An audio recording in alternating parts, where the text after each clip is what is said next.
Health से मुतल्लिक हमारे यहाँ एक आम मगर ख़तरनाक मिसकंसेप्शन पाया जाता है।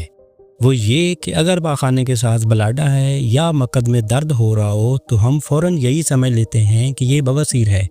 हालांकि बवासीर के अलावा मकद की 2 ऐसी बीमारियाँ और भी हैं जिनकी अलामत तकरीबन यही हैं। तो सिर्फ इस वजह से कि मकद में दर्द है और पाखाने के साथ ब्लड नज़र आ रहा है, ये समझ लेना कि ये बवासीर है ना सिर्फ गलत है बल्कि बाज़ औक़ात ख़तरनाक भी हो सकता है।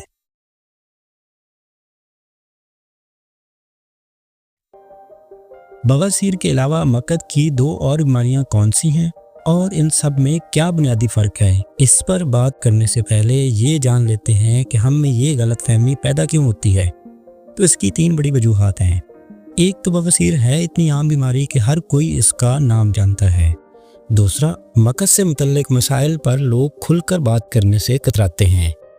तीसरा, बाज़ नीम हकीम और यहाँ तक कि कुछ डॉक्टर हजरात भी बग़ैर मुआयना के मेडिसिन तजवीज़ कर देते हैं, जिससे नतीजा ये निकलता है कि मरीज़ या तो ला इल्म रहता है या फिर सालों तक बग़ैर तहकीक के गलत इलाज करता रहता है, जिससे बीमारी तो ठीक हो ना हो अलबत्ता कम्प्लिकेटेड ज़रूर हो जाती है। तो चलिए अब एक एक करके इन बीमारियों को सादा ज़बान में समझने की कोशिश करते हैं।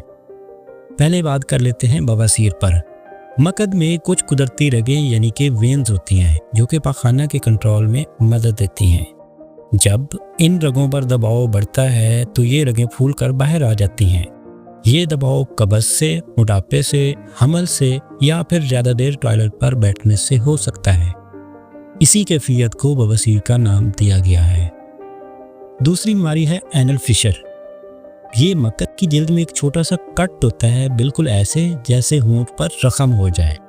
इसकी वजह से पाखाना के दौरान या बाद में शदीद दर्द, जलन और कभी कभार खून भी आता है। वजूहात तकरीबन वही हैं जो बवासीर की हैं, यानी कि कब्ज़, मोटापा, वज़न उठाना या लूज मोशन वगैरह। बस फ़र्क सिर्फ इतना है कि यहाँ वेन्स फूलने की बजाय मकद की जिल्द फट जाती है। तीसरे नंबर पे है एनल फिस्टुला।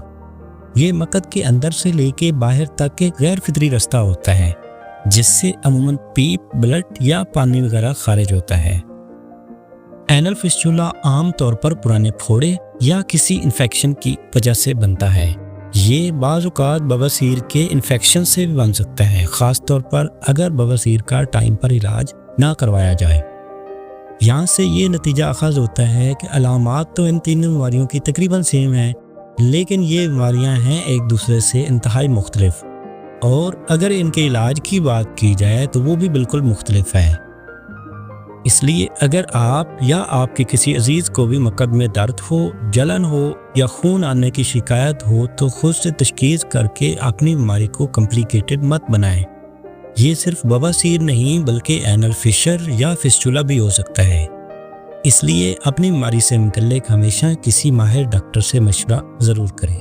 शुक्रिया।